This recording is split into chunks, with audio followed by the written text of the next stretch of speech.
Well, hello there. I'm just gonna be talking a little bit about these boxes and what we've been doing over the last week.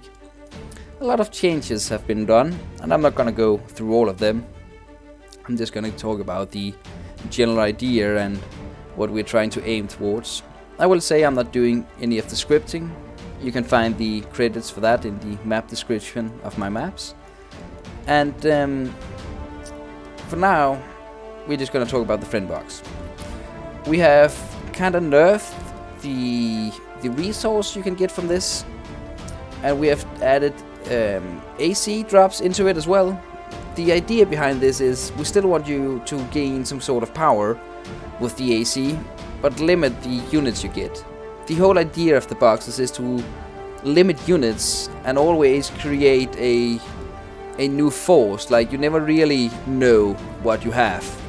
Normally in a map editor you can just say you can only build 5 cannons, 5 mortars, but then every time you play the map you will always have the same amount of cannons and mortars. With the boxes you will always have a random amount, and slowly over time, if you do survive opening the mystery boxes, you will grow in power. Now, we also did with the friend box a quite an interesting thing. They will request more packages as they increase in price, which means they build faster, but they will also put a huge drain on your energy. So when they start costing like 1,000 or 2,000, you don't want to put down too many, or it's like trying to overload 2 or 3 nullifiers at once. They're going to be requesting quite a lot. Of course, the way it works, they will then drop in how much ammunition they need to be built. Like when they go down to 600, 500, it will slow down and you will go back and plop down a new box. We have done this to reduce the build time, because when you reach, is it around 8,000 in the old versions, it will take over an hour to build. Now when you reach a price of 8,000, it will take more around 15 minutes to 20 minutes. Of course, that's still a very long time, but these maps do tend to take a long time because you have to grind through all of these boxes.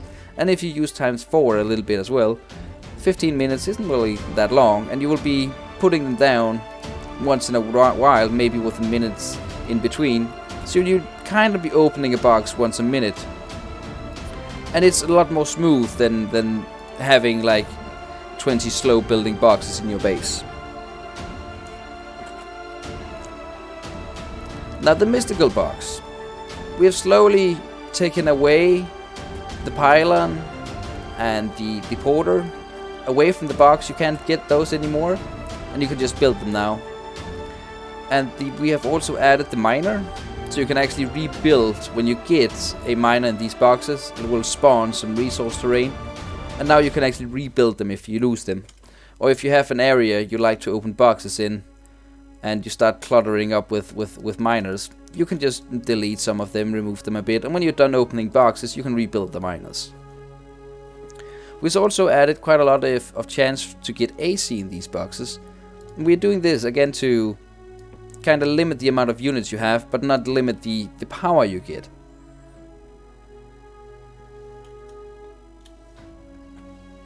So let's see if we can get a spike of AC from one of these.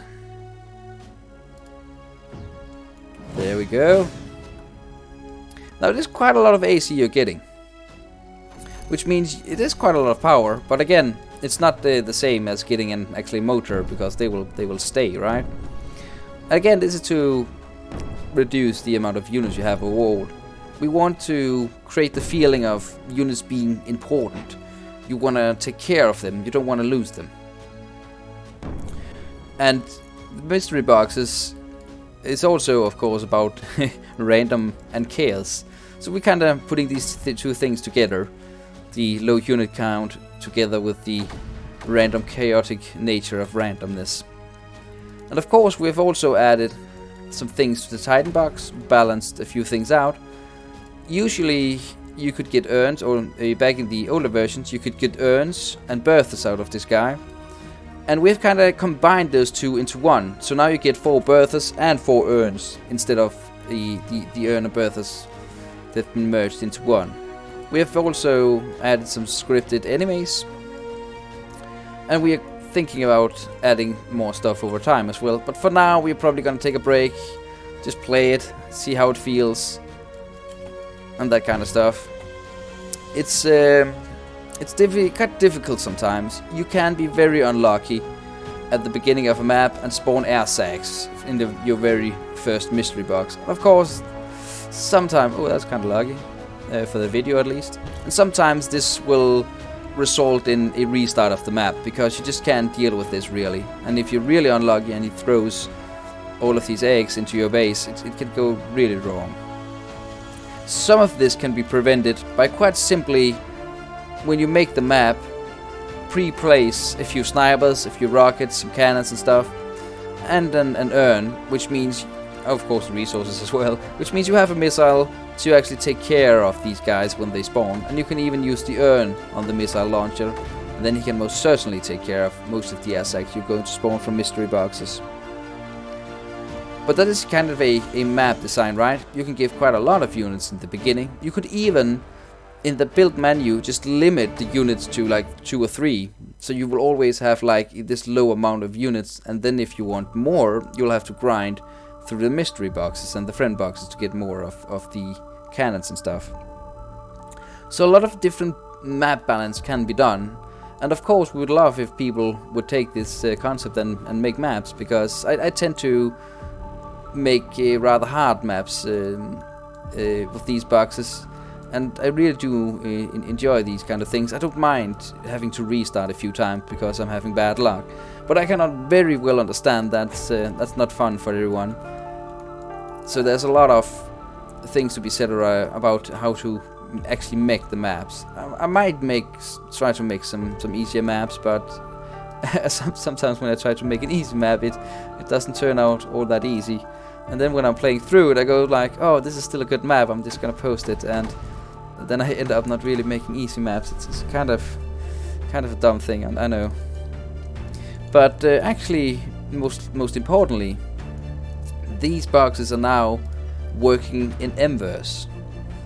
And I will say, it's fun playing single player with these, but the most fun I've had so far is definitely mverse. Mversing these boxes is so much fun. I don't know if you can imagine, if you enjoy a bit of trolling sometimes, building one of these guys in your friend's base. I mean, I know that in mverse there is the whole deleting the towers and stuff, but how about Titan boxing your friend's base, or just getting a mystery box with skimmers and stunning his lab? We have had so much fun shenanigans with this. We had a map we had played for 45 minutes, an hour, and we had quite a few orbitals. And there was one person who kept grinding for more orbitals, and he ended up, I'm talking about the rocket pads, of course, and he ended up killing 2 rocket pads, but gaining 1, so it didn't really turn out that well. So definitely, this seems to be quite fun in mverse. But how to balance a map for mverse and that kind of stuff, I'm not quite sure yet. Some smart coding has been done with the friend boxes, so it will detect how many players there are, and then it will increase its cost and lower the chance of resources. Now the idea of resources being lower and that kind of stuff is that we added the porter. So if one person is using a lot of arc, the other people can give him their arc if they don't, and so on and so forth with the AC and the lifting.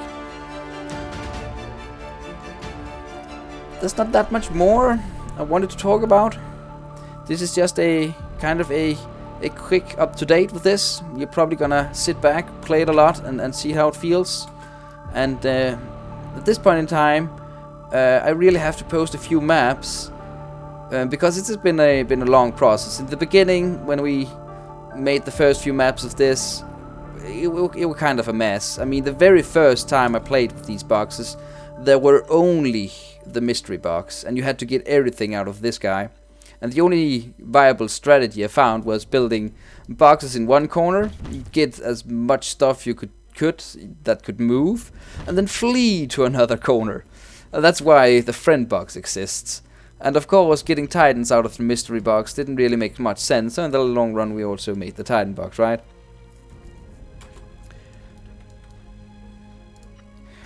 Yeah, at this point I probably should just get this over with and say that yeah, I need to post this map, and I'll probably again I'll make some few maps with the mverse compatible part, because if you load any of the old maps and try to play mverse, it's not really gonna work. You will have desyncs, and one person will get in the middle, the others can't see it, they can't nullify it, and it's not really working.